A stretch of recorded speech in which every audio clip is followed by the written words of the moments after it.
जय श्री राम। देखो, जैसी कबीरदास की कथा चल रही है तो ये थर्ड पार्ट है, थोड़ी थोड़ी करके ही सुना पा रहे हैं। तो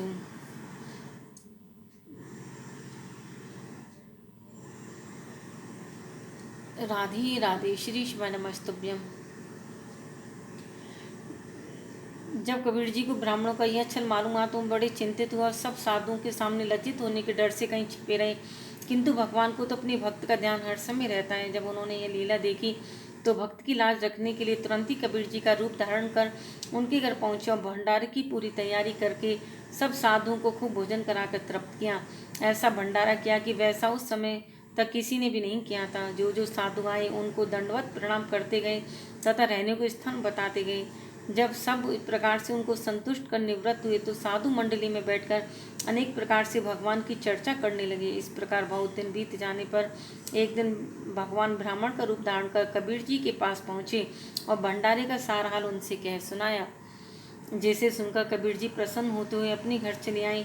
इसके बाद स्वर्ग से एक अप्सराती सुंदर मोहिनी रूप धारण कर कबीर जी के पास आई और अपने हाव भाव से कबीर जी को मोहित करने लगी। कबीर जी ने उसकी तरफ दृष्टि तक नहीं की, बल्कि जो कुछ देखा उसमें भगवान ही दिखाई दिए।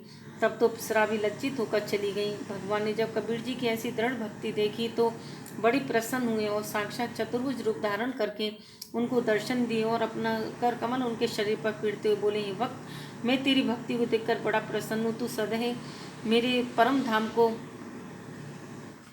प्रस्थान कर। कबीर जी भगवान का साक्षात रूप देखकर बड़े प्रसन्न हुए और आनंद मग्न होकर परम धाम जाने की तैयारी करने लगे।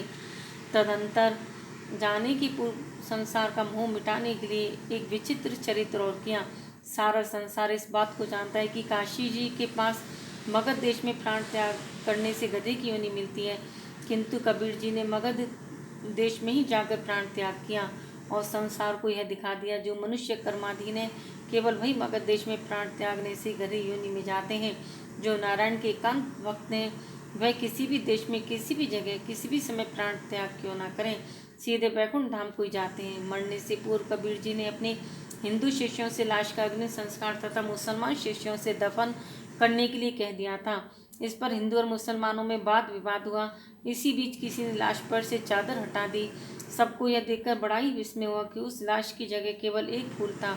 सबने भगवान के भक्त की महिमा को पहचाना और दोनों जातियों ने आपस में मिलकर आधा आधा फूल ले लिया। आधे फूल को लेकर हिंदुओं ने काशी जी में जहाँ क्रियाक्रम किया वह स्थान कबीर चौरा कहलाता है और आधे फूल को लेकर मुसलमानों ने गोरखपुर के समीप मगहर नामक स्थान में दफनाया, जो कबीर पंथियों का एक पवित्र तीर्थ स्थान कहलाता है। राधे राधे। देखो, इस तरह से कबीरदास जी का एक चरित्र सुनाया। ये 3 उसमें है मतलब, तो इसे हम अभी अपलोड करेंगे और आप लोग कथा को शेयर करें, लाइक करें, कमेंट बॉक्स में जय श्री कृष्ण जय श्री राधे लिखें। जय जय श्री राधे राधे।